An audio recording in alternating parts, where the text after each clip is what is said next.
Show you step by step. So this is how I start.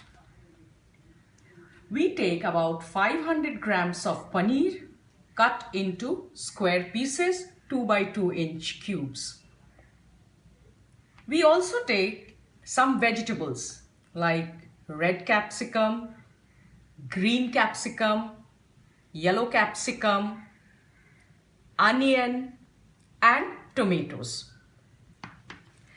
We have some masalas, very few masala is required like Kashmiri red chili powder, chaat masala, kasuri methi, garam masala powder, mustard oil, hung curd, ginger garlic paste, salt and meetha atar if you wish to add just 2 drops. So now I begin. In a mixing bowl, we add hung curd 2 tablespoons. So how do you get hung curd? You just put your homemade hung curd about half a cup in your tea strainer for about 10 minutes and let the water drain. Then use it for your marination. Mustard oil 2 tablespoons. Garam masala powder half teaspoon. Kasuri methi 1 teaspoon, dry kasuri methi. Chaat masala about 1 teaspoon. Kashmiri red chili powder 2 teaspoon, which will give the red color to the paneer. We are not adding any extra food color.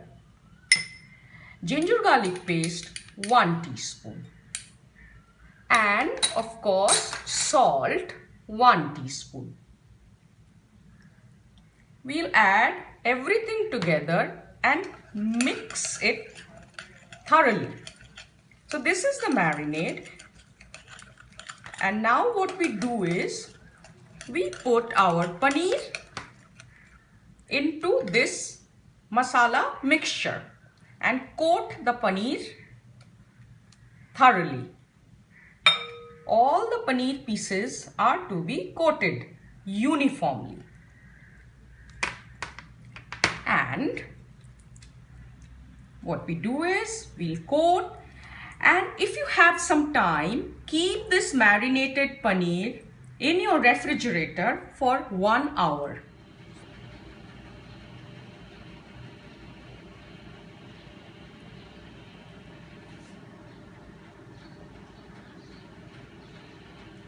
So as I said, while your paneer is getting roasted, you just need to open the door, take a silicone brush, use either refined oil or melted butter and brush over your paneer and the vegetables. This can be done twice is okay.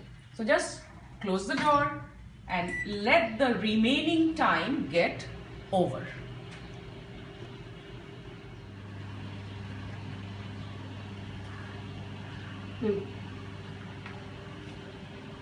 So our tandoori paneer seems to be ready, and here I show, you can have a look.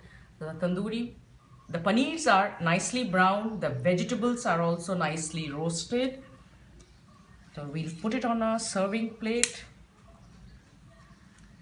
Just looks nice for your dinner. Nice hot tandoori paneer with your choice of salads and a slice of lemon.